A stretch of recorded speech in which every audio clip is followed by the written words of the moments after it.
rumor that Nero killed both his wife and mother? See how far a good scandal can travel. Sebastian, I can see that such historical figures are not to your taste. Which Romans of the past do you take an interest in? Being a soldier, I admired the Romans who manifested exemplary courage. Do you recall the story of Horatius, who stood alone and held a bridge against an army? We can benefit from considering such courage, even if we are not called upon to practice such heroism ourselves. I doubt such courage exists anymore in these days. I assure you it does. Oh, I wouldn't.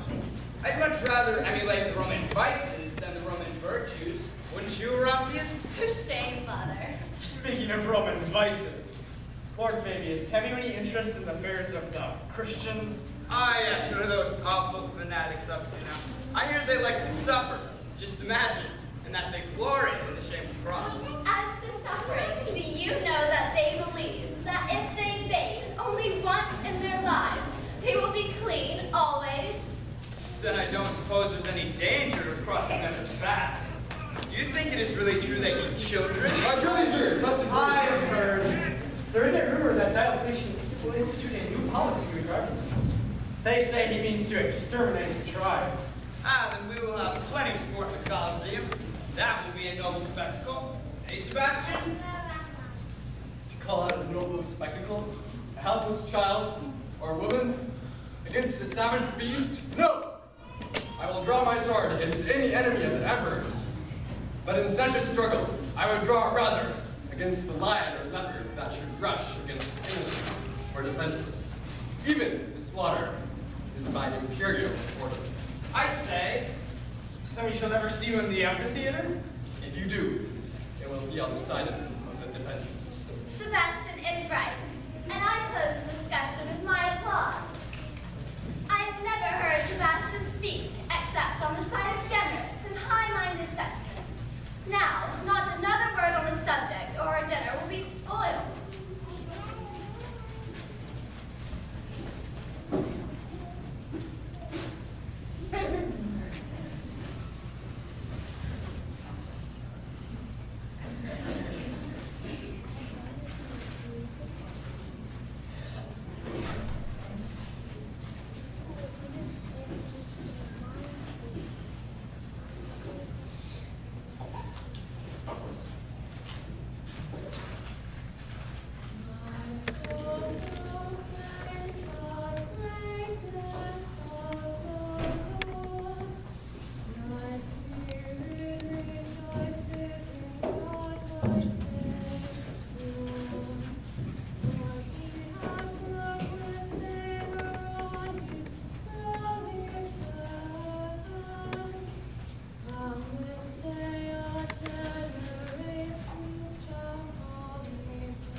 are selfish. Miriam, I want to have you with me to improve myself by your advice and example. But think of Fabiola. I know you love her. Think of what a great Christian she would make if she could be instructed in the way. But do you hope for it? It is the aim, the occupation of my life. A slave has few chances of martyrdom, but I would die for her conversion. Dearest Lady Agnes, do not come between me and my pride. You have won me, Sister Mary. Remain in your post. And I say that you have told a great untruth, Miriam. And what is that? You said that I was good for declining to eat some trumpery delicacy. But you have given up liberty, and even life itself for the salvation of one who is your tyrant and tormentor. You are the one who is better. Gracious Lady Agnes, your litter is at the door. What are you doing conversing with Lady Fabiola's guest and beggar girl? I'm going to tell our mistress.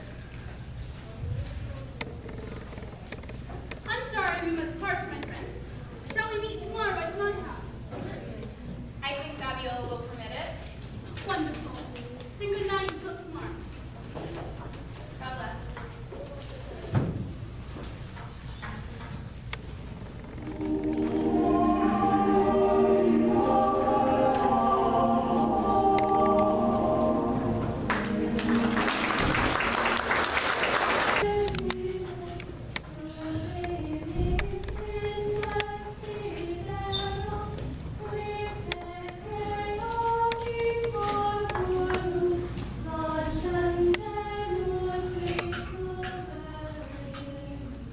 Oh, I am so happy that all three of us wish to be bride in Christ.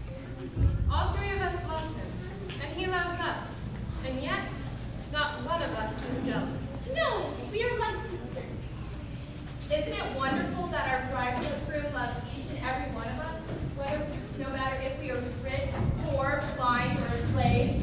Yes, he's so generous and gives us all we need. Our hearts are overflowing. Well, shall we now separate for a time to prayer? Certainly.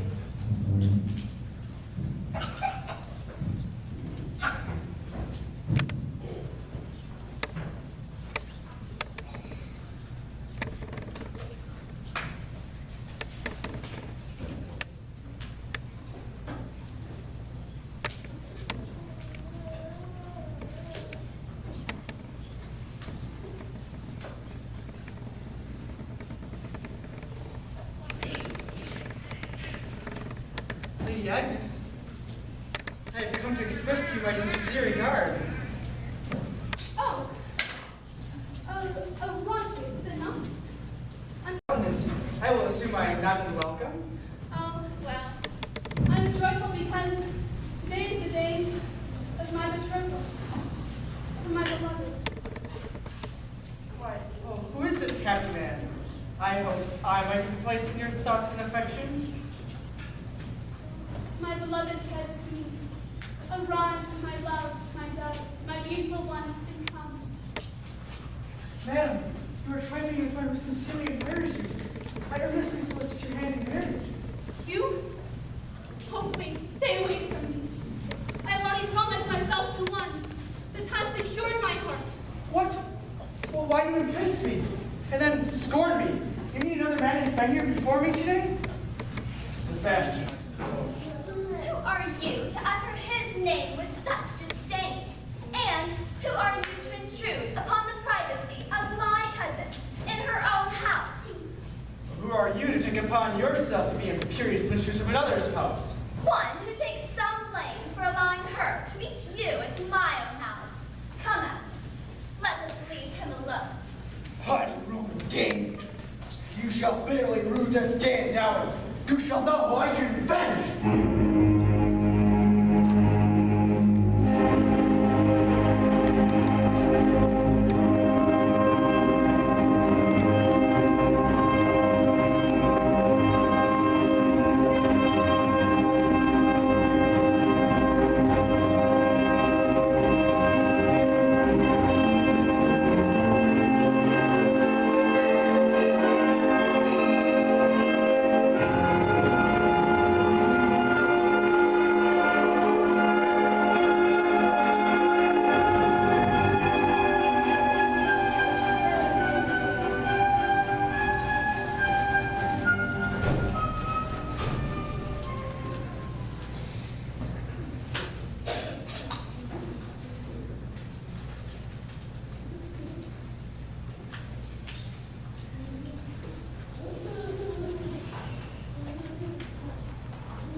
That is hardly likely. Well, I guess you are. They'll be giving away maces and silver and such in there today. You look like someone who wouldn't miss a chance to make a bundle off a rich woman. My affairs are none of your business. Oh, sure. But the Lady Agnes, she is worth a lot. And I was thinking we could make a partnership. You go for the high-class dame, and I'll settle for the Loew. Listen, fellow, I do not care to be seen with you here. I will go over to that taberna and you follow me in a minute, understood? Hey, man, I am brighter than I look. If Aristotle was alive nowadays, he'd be my pupil.